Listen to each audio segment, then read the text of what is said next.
இதுதான் முளைக்கட்டின ராகி.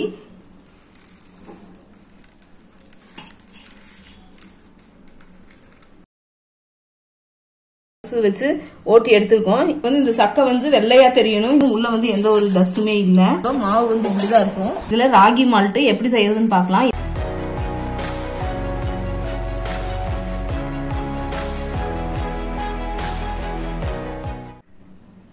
நம்ம இந்த முளைக்கட்டின ராகி வச்சு இதுல ராகி மால்ட் எப்படி செய்யறதுன்னு பார்க்கலாம். இதை வச்சு 2 விதமான டிஷ் நம்ம செய்யலாம்.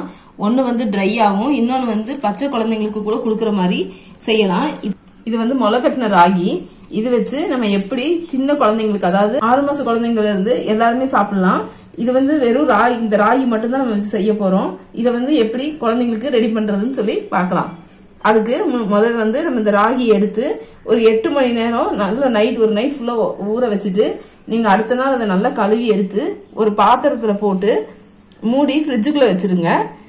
எல்லாரும் வந்து பொதுவா இந்த ராகி கூழ் கிளறதுக்கோ இல்லாட்டி ராகி பவுடர் பண்றதுக்கோ இதை வந்து ஊற வச்சு ஒரு துணியில போட்டு மூட்டை கட்டி வைப்பாங்க. அது ஒரு சிலருக்கு வந்து முளையே வராது, இந்த அளவுக்கு வராது. இந்த அளவுக்கு வரணும் அப்படின்னா நீங்க ஃபர்ஸ்ட் நாள் வந்து ஃப்ரிட்ஜுக்குள்ள வச்சுட்டு அடுத்த நாள் எடுத்து வெளியில அந்த பாத்திரத்தவே ஒரு லேசா ஒரு துணியோ இல்லாட்டி மூடியோ போட்டு மூடிட்டீங்கன்னா இந்த அளவுக்கு வரும். இது வர்றதுக்கு ஒரு 2 நாள் தான் ஆகும். அதுக்கப்புறம் நம்ம இப்ப எப்படி செய்யறதுன்னு பார்க்கலாம். பாருங்க எந்த அளவுக்கு வந்திருக்குன்னு. இந்த மாதிரி தான் இருக்கும். இது வந்து நம்ம வெறும் ராகி மட்டும் குழந்தைங்களுக்கு கொடுக்கறதுக்கு இந்த மாதிரி செஞ்சு கொடுத்தோம்னா ரொம்ப சத்து. இன்னைக்கு இருக்கிற சூழ்நிலையில இந்த மாதிரி நம்ம வீட்லயே செஞ்சு கொடுத்தாதான் பிற்காலத்துல குழந்தைங்க கொஞ்சமாவது நல்ல ஒரு உடம்பு வந்து போஷாக்கா இருப்பாங்க. இப்போ இது எப்படி செய்யறதுன்னு பார்க்கலாம். இது நம்ம கழுவி எல்லாம் பண்ணி தான் ஊற வச்சிருக்கோம். இப்ப இதை வந்து ஒரு மிக்சி ஜார்ல சேர்த்திட்டு கொஞ்சம் சுடு தண்ணி ஊத்தி அரைச்சுக்கலாம். ஏன் பச்சை தண்ணி ஊற்றக்கூடாது அப்படின்னா,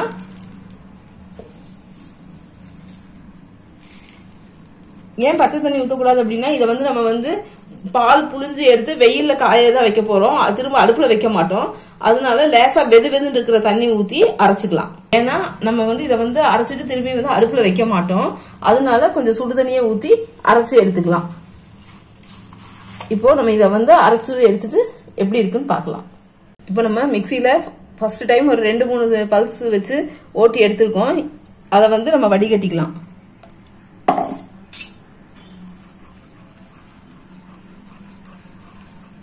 ஃபர்ஸ்ட் டைம் கொஞ்சம் தண்ணி கம்மியா ஊத்தி அரைச்சு எடுத்துக்கலாம்.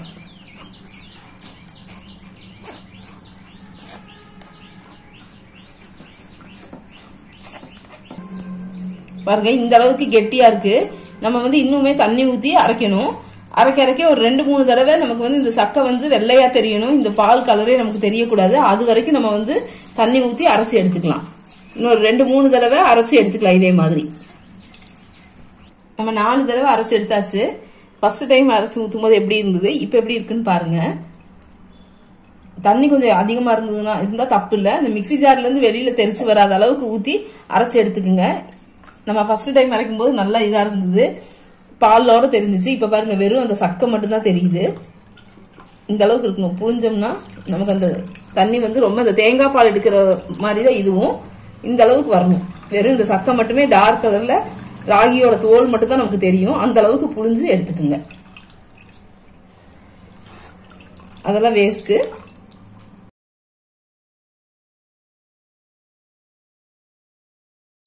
இப்போ நம்ம எடுத்த பால் வந்து இந்த மாதிரி தான் இருக்கும். அடியில பாத்தீங்கன்னா லைட்டா டஸ்டும் தெரியற மாதிரி தான் இருக்கும். இப்போ இதவும் வந்து நம்ம ஒரு தடவை வடிகட்டிக்கலாம். இப்போ நம்ம எடுத்து வச்ச பாலையும் ஒரு தடவை வடிகட்டிக்கலாம். அது வந்து அந்த வடிகட்டியில கொஞ்சம் ஹோல்ஸ் பெருசா இருக்கு, அதனால வேற வடிகட்டி மாத்திருக்கேன். இல்ல அப்படின்னா நீங்க ஒரு வெள்ளை துணியில போட்டு கூட வடிகட்டி எடுத்துக்குங்க.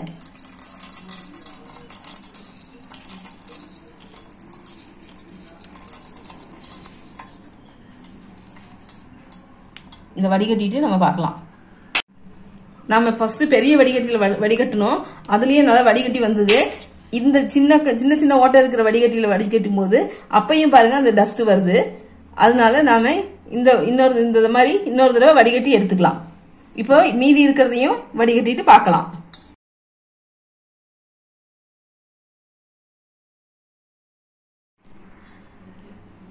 நாம எடுத்து வச்ச ராகி பால் வந்து இந்த மாதிரி தான் இருக்கு. கலக்கி விட்டா தெரியும். உள்ள வந்து எந்த ஒரு டஸ்ட்டுமே இல்லை. நல்லா வடிகட்டி இருக்கிறோம். இதை வந்து ஒரு அரை மணி நேரத்துல இருந்து 3/4 மணி நேரம், அதுக்கு மேல போகக்கூடாது, போனா மாவு வந்து புளிச்சிரும். அதனால இதை வந்து எந்த டிஸ்டர்பன்ஸ் பண்ணாம நம்ம இதை வந்து ஒரு அப்படியே தனியா ஒரு மூடி போட்டு கொஞ்ச நேரம் மூடி வச்சிட்டோம்னா, ஒரு அரை மணி நேரம் மூடி வச்சோம்னா இது மேல இருக்க தண்ணி தனியாவும் இந்த பால் தனியாவும் வந்துடும். அதுக்கப்புறம் அந்த தண்ணியை மட்டும் நம்ம வடிச்சிட்டு அதை எப்படி வெயில்ல காய வச்சு எடுக்கிறதுன்னு சொல்லி பார்க்கலாம். இப்போ இது ஒரு அரை மணி நேரம் அப்படியே தொந்தரவு பண்ணாம ஒரு ஓரத்துல மூடி போட்டு வச்சிடலாம். நம்ம அரைச்சு வடிகட்டி வச்ச மாவு வந்து இந்த மாதிரி தான் இருக்கு. இது வந்து ஒரு அரை மணி நேரத்துக்கு கொஞ்சம் எக்ஸ்ட்ராவா ஆயிடுச்சு. அதனாலே இந்த மேல வந்து லேசா இந்த மாதிரி நுர வருது. இன்னும் கொஞ்சம் எக்ஸ்ட்ரா வச்சோம்னா மாவு வந்து புளிச்சிரும். அதனால இது வந்து நம்ம ரெடி பண்ணோடனே அந்த ½ அன் ஹவர்லயே நம்ம இந்த மாவு வந்து ரெடி பண்ணிடணும். இப்போ இந்த மாவு மேல தண்ணியா இருக்கும், இதை மட்டும் வடிச்சு எடுத்துக்கலாம்.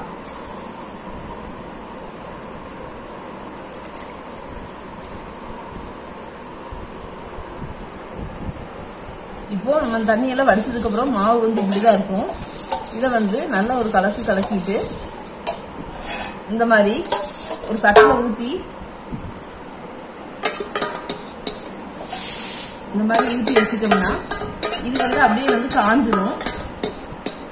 வெயில வைக்கிறதுனா மேல ஒரு துணி போட்டு வைக்கலாம், இல்ல வீட்டுக்குள்ளேயே வச்சாலும் காத்துக்கு ஃபேன் கடியில வச்சாலும் இது வந்து காஞ்சிடும். காஞ்சதுக்கு அப்புறம் அது அப்படியே ஒரு மாதிரி பாலமா வெடிச்சு வரும். அப்ப எப்படி இருக்குன்னு பார்க்கலாம். இது காஞ்சதுக்கு அப்புறம் நாளைக்கு காலையில எப்படி இருக்குன்னு சொல்லி நம்ம பார்க்கலாம். இப்போ நாம ராகி பால் எடுத்து வடிகட்டி அதுக்கப்புறம் ஒரு தட்டுல ஊத்தி துணி போட்டு மூடி காய வச்சிருக்கோம். இப்படிதான் காய வச்சிருக்கு. இதை இப்ப நம்ம எடுத்து பார்க்கலாம்.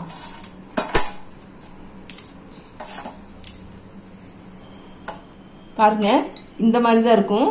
காஞ்சதுன்னா இந்த மாதிரி தான் கிடைக்கும் நமக்கு. நல்லா காஞ்சிருக்கு. இதை நீங்க அப்படியே ஒரு டப்பால போட்டு ஸ்டோர் பண்ணி வச்சுட்டு வேணுங்கிற அளவுக்கு எடுத்துக்கூடி கூழ் காய்ச்சிக்கலாம். இங்க பாருங்க, நமக்கு அந்த சத்தமே கேட்கும் நல்லா. இல்ல அப்படின்னா இதை மிக்சியில போட்டு பொடி பண்ணி வச்சுட்டா குழந்தைங்களுக்கு வேணும் போது எடுத்து நம்ம ஒரு ஸ்பூன் போட்டு வெறும் தண்ணீரை மட்டும் இதை போட்டு கலக்கி கொடுக்கலாம். இப்போ இதை வச்சு எப்படி கூழ் காய்ச்சறதுன்னு பார்க்கலாம். அதுக்கு முன்னாடி இதை வந்து ஒரு மிக்சியில போட்டு நம்ம அரைச்சிக்கலாம். நம்ம அரைச்சதுக்கு அப்புறம் பவுடர் இப்படிதான் இருக்கும். இப்போ இந்த பவுடர்ல ஒரு 6 மாசம் குழந்தைங்களுக்கு இதுல 1 ஸ்பூன் போட்டாலே போதும். இதுல 1 ஸ்பூன் போட்டு கொஞ்சமா தண்ணி ஊத்தி ஒரு 1/4 டம்ளர் தண்ணி ஊத்தி இதை நல்லா கரைச்சிக்கலாம். இப்ப தண்ணி ஊத்தி நல்லா கரைச்சிக்கலாம். ஏன்னா நம்ம கரைச்சோடனே அடுப்புல வச்சுட்டு கரைச்சோம்னா கெட்டியாயிரும். அதனாலதான் கொஞ்சமா தண்ணி ஊத்தி கரைச்சிக்கலாம். நீங்க பால் சேர்த்துறோம்னா அது வெந்ததுக்கு அப்புறம் கூட சேர்த்திக்கலாம். இப்போ இது அடுப்புல வச்சுக்கலாம். இப்ப நம்ம ஸ்டவ் பத்த வச்சு ரொம்ப சிம்முல வச்சு, ஏன்னா கொஞ்சம் தான் வச்சிருக்கோம், இது நல்லா அப்படி கலக்கிக்கலாம். கைவிடாம கலக்கிட்டே இருந்தோம்னா ஒரு 2 நிமிஷத்துல இது நல்லா வந்து ஒரு மாதிரி கொல கொலன்னு வந்துடும்.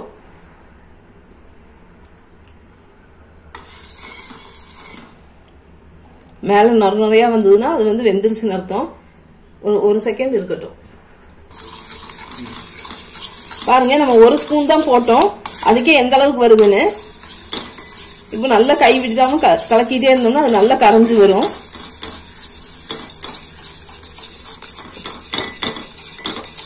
இதுல எதுவுமே கட்டியே இருக்காது. இந்த டைம்ல நீங்க குழந்தைங்களுக்கு தண்ணி சேர்த்தி கொடுக்குற மாதிரி இருந்தா இன்னும் கொஞ்சம் தண்ணி சேர்த்திக்குங்க. இல்ல அப்படின்னா ஆஃப் பண்ணிட்டு நம்ம இந்த அளவுக்கு வரும். நம்ம எடுத்து வச்சிருக்கிற பால் வந்து சேர்த்திக்கலாம். நீங்க குழந்தைங்களுக்கு பால் சேர்த்துற மாதிரி இருந்தா இந்த பால் சேர்த்திக்குங்க. இல்ல அப்படின்னா இன்னும் கொஞ்சம் தண்ணியே சேர்த்திக்கலாம். பால் காய்ச்சி ஆற வச்சிருந்தீங்கன்னா இந்த மாதிரி ஆஃப் பண்ணிட்டு கூட நீங்க சேர்த்திக்குங்க. இப்போ இதுல உப்பு இல்லாட்டி நாட்டு சர்க்கரை எது உங்க டேஸ்டுக்கு வேணுமோ அதை வந்து போட்டு சேர்த்து குழந்தைங்களுக்கு கொடுத்துக்கலாம். பாருங்க, நம்ம ரெடி பண்ணி வச்ச கூழ் வந்து இந்த அளவுக்கு ஆயிடுச்சு. இதுல வந்து நம்ம இந்த கூழ் பொடி தயாரிக்கும் போது பாத்தீங்கன்னா லைட்டா புளிப்பு டேஸ்ட் இருக்கிற மாதிரி இருக்கும், ரொம்ப லைட்டா இருக்கும். ஆனா நீங்க அரைச்சிட்டு அதுக்கப்புறம் இந்த மாதிரி செஞ்சுட்டு லைட்டா டேஸ்ட் பண்ணி பாத்தீங்கன்னா அந்த புளிப்பு டேஸ்ட் தெரியாது. நீங்க செஞ்சோடனே லேசா புளிப்பா இருக்கிற மாதிரி இருக்குன்னு நினைச்சிட்டு தூக்கி போட்டுறாதீங்க. நீங்க செஞ்சுட்டு ஒரே ஒரு தடவை இந்த மாதிரி லைட்டா டேஸ்ட் பண்ணி பாத்தீங்கன்னா தெரியும். ஏன்னா நம்ம வந்து முளைக்கட்டி செய்யறதுனால அந்த டேஸ்ட் வரத்தான் செய்யும். ஆனா நல்லா இருக்கும். இந்த கூழ் காய்ச்சினதுக்கு அப்புறம் அதுல வந்து எந்த ஒரு இது வந்து ஸ்மெல்லும் வராது. நல்ல டேஸ்டாவே இருக்கும். பயப்படாம தாராளமா இந்த மாதிரி செய்யலாம். இதுல நம்மளோட குழந்தைங்க எப்படி சாப்பிடுவாங்களோ, எந்த இதுல ஊட்டணுமோ அந்த பக்குவத்துக்கு ஊட்டிக்கலாம். ஒரு 6 மாச குழந்தைங்களுக்குலாம் இந்த பக்குவத்திலேயே கொடுக்கலாம். இப்ப நம்மளோட கூழ் வந்து ரெடி ஆயிடுச்சு. ஆனா இந்த கூழ் தயாரிக்கும் போது 2-3 நாள் வந்து அந்த கம்பை வந்து ரொம்ப புளிக்க விடாம சீக்கிரமே செஞ்சு உடனே செய்யணும். அப்பதான் வந்து புளிச்சு போகாது. இல்லாட்டி புளிச்சிருச்சுன்னா குழந்தைங்க வந்து சாப்பிட மாட்டாங்க. நீங்க வந்து முதல் வந்து கொஞ்சமா ஒரு 1/2 டம்ளர் ராகில செஞ்சு பார்த்துட்டு அப்புறமா கூட நிறைய செஞ்சு ஸ்டோர் பண்ணி வச்சுக்கலாம். இந்த மாதிரி செய்யறதுனால வேலைக்கு போறவங்க எல்லாம் ஈஸியா டக்குன்னு இந்த மாதிரி ஒரு ஸ்பூன் மட்டும் மாவு எடுத்து போட்டு டக்குன்னு கலக்கி கொடுத்துடலாம். இல்ல அப்படின்னா நம்ம ராகியை டெய்லி ஊற வச்சு அரைச்சு கொடுக்கணும். அதுக்கு இது வந்து ரொம்ப சத்தானதும் கூடி, ரொம்ப ஈஸியான மெத்தடும் கூடி. இதே மாதிரி நீங்களும் செஞ்சு பார்த்துட்டு எப்படி இருக்குன்னு மறக்காம கமெண்ட் பாக்ஸ்ல கமெண்ட் பண்ணுங்க.